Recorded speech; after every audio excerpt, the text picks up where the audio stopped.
All right, let's do day 30. I am excited. Here we are on day 30 of going live. I can't believe I made it to the end. It feels like it's been going on for so long. We have been discussing for 30 days how to get your teenager to talk to you. Actually, we've been talking about why a teenager won't talk to you. And if you've missed any of the days, go back and check them out. I don't know why my video is not zooming in like it was zooming in before. I'm kind of annoyed, but that's okay. So, why your teenager won't talk to you? I'd like to know. Do you know why your teenager won't talk to you?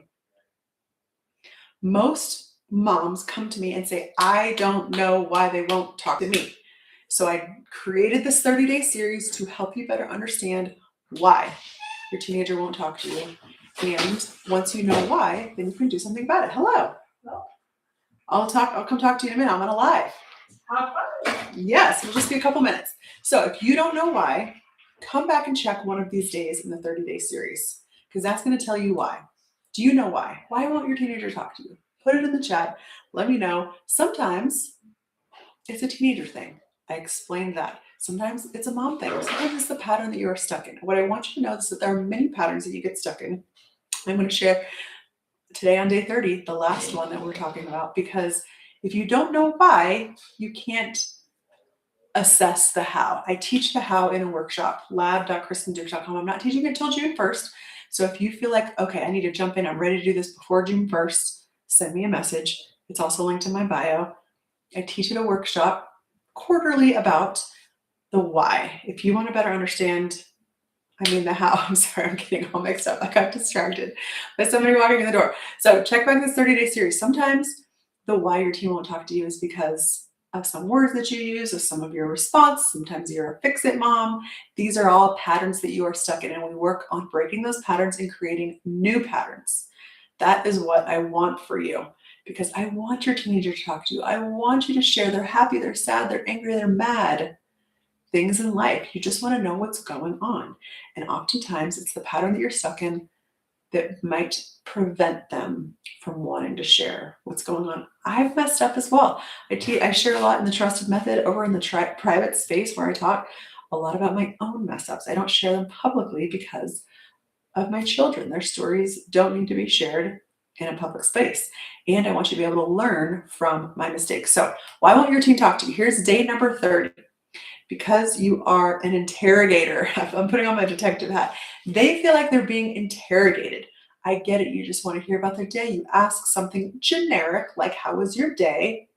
Doesn't seem like it's an interrogation, but they all of a sudden put this wall up because if you've responded in a certain way before, they don't want to tell you. They don't want to talk to you. They've noted it in the back of their mind, not interested in talking about it. Sometimes they feel interrogated. Have you ever noticed your teen saying something? Your teen says one thing and suddenly you have 14 questions. I get it. I am a question asker. I am curious. I want to hear about all the things too. And I've had to learn to rein it in a little bit. Maybe you say, what happened? Who was there? What did you say? What did they mean by that? What time? Why? And before you know it, your teen goes from talking, sharing, to shutting down. And maybe they're more open to it. Some kids are more open to the questions than others. You may have one older child who is more open to it and finding that a younger child isn't. They're allowed to be different human beings. It doesn't mean that it's your fault. It means they respond better to a different approach. It's time to create some new patterns. It stops feeling like a conversation. It feels more like an interrogation when you ask all the questions. So think of it as a police interrogation room. You know those scenes in the movies where somebody walks into the interrogation room, question after question after question. Even innocent people start feeling uncomfortable. Like, I don't know, maybe I did do something wrong. Not necessarily guilty, but because the intense questioning feels stressful. It feels like pressure, and teenagers, of course, they want to avoid pressure at all costs.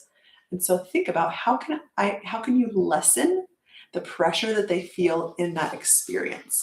That's what a lot of teens do experience, is that pressure. So you think you're being cautious, but to them it feels like pressure.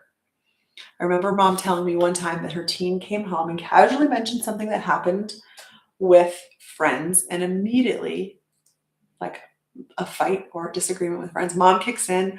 What did you say? What did they mean? How did you respond? What happened after? And you can see that physical change of just like, never mind, shorter answers. I'm going to go to my room. No more eye contact. And then you hear that dreaded never mind. And what feels like it starts as connection starts feeling like an investigation. Most moms ask a lot of questions because they care. I get it. You care. You're trying to understand and you're trying to help and you're trying to protect and trying to stay connected. But the rapid fire questioning can accidentally, unintentionally communicate distrust, panic, control, emotional intensity, and that pressure that we talked about. Questions don't automatically create connection. Your teen can feel interrogated even when your intentions are good. So my goal, my request for you is, if they say, I feel like I'm being interrogated, instead of you being defensive and saying, I just want to know what's going on, I'm just trying to help, say, okay, thank you. I appreciate that feedback. Remember, feedback is a gift. We appreciate the feedback. Can we try and have a conversation again later? Sometimes it just means coming down from it. Sometimes it means you're reassessing your approach. Sometimes they just need a little bit of a break. Maybe some questions that you ask in one moment don't work and they work better in another moment. It's a lot of trial and error. I get it's frustrating. It would be nice to have just a simple black and white. That's not the reality of life. And it's not with your teenager as well. If every conversation feels like an interview or an investigation or a deep dive, your teen learns it's easier to just not bring anything up. And slowly they stop volunteering information altogether. So ask yourself, does your teen get more relaxed or more tense when you ask questions? Are you asking to connect, or are you asking to control your anxiety, your fear, your discomfort at whatever it is that they're talking about? Think about your own response. Remember, your response doesn't mean that you're yelling or you're being mean or you're controlling. Sometimes it just means your response is, fix it, mom, just trying to help. And they're like, noted, don't want to talk to you about it. This is the shift. Go from interrogating for information to creating safety for conversation. Like I said, we are wrapping up our 30 days. I've loved going live, sharing the why your teen won't talk to you, and inviting you to say, come to this workshop that I teach that talks about how to get your teenager to talk to you. It's one thing to know and have the knowledge, the brain information, the book information, but the how is a practice. That's what we practiced in the trusted method. It starts with the workshop, learning how, and then you go on, you're invited to step into the trusted method to learn more of how to practice immersing your brain in the language of the trusted method. That is what I do as your coach. I've got a wonderful community of women who are practicing on a regular basis. We had a group call this morning where we talked about how to have a family meeting, because so many moms are like, oh my gosh, summer's coming. What are we going to do? We're going to talk about this, that, and the other. Great. Let's have a family meeting. Let's talk about what the summer is going to look like. It is a space where we become trusted, immersed in the language all together. You're invited to come. If you can't attend the workshop, or if you don't want to wait to the workshop, message me.